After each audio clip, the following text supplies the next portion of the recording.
দর্শক আসসালামু আলাইকুম। রাজনীতি যদি বুলেটে ঠিক হয়, ভোটের মানে কোথায়? ঢাকা ৮ আসনের স্বতন্ত্র প্রার্থী ও ইনকিলাব মঞ্চের মুখপাত্র শরীফ ওসমান হাদীকে মোটরসাইকেলে আসা হামলাকারীরা গুলি করে পালিয়ে যায়।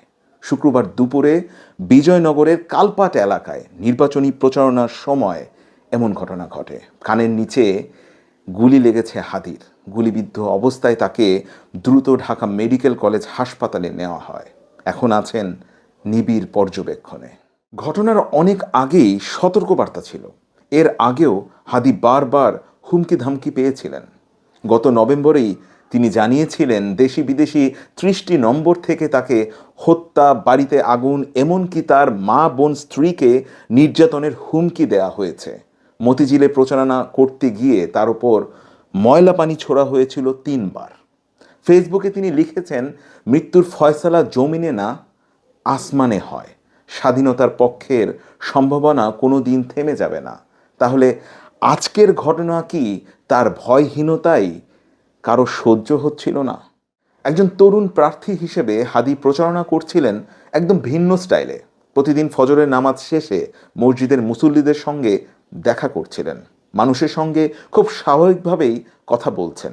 এই প্রচারণা সোশ্যাল মিডিয়ায় সাড়া ফেলেছে। অনেক আলেম ওলামা, বিশ্লেষক, সাধারণ মানুষ মিডিয়াতে বলছেন হাদীকে সংসদে দেখতে চান তারা। অনেকে বলছেন হাদী আর হাসনাতের মতো তরুণরা জিতলে বাংলাদেশই জিতবে। যাদের কাছে গিয়ে ওসমান হাদী নির্বাচনী প্রচারণা করছেন তারা বলছেন ওসমান হাদী শুধু ভোট চাইতে আসেননি, সাহস নিয়ে অন্যায়ের বিরুদ্ধে দাঁড়াতে এসেছেন। তাহলে হাদীর ওপর এমন হামলা কোনো টার্গেট নিয়ে করা হলো?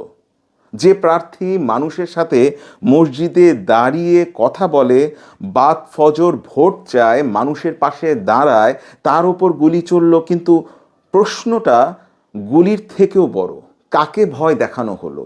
হাদীকে নাকি এই শহরের সাধারণ মানুষকে? দর্শক, সামনে কি আসছে তা শুধু সময়ই বলতে পারবে।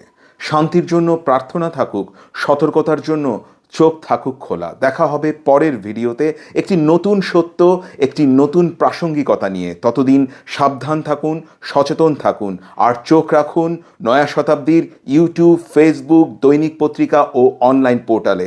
এখানে আমরা গুরুত্বপূর্ণ ঘটনা নিবিড়ভাবে অনুসরণ করে আপনাদের সামনে তুলে ধরব।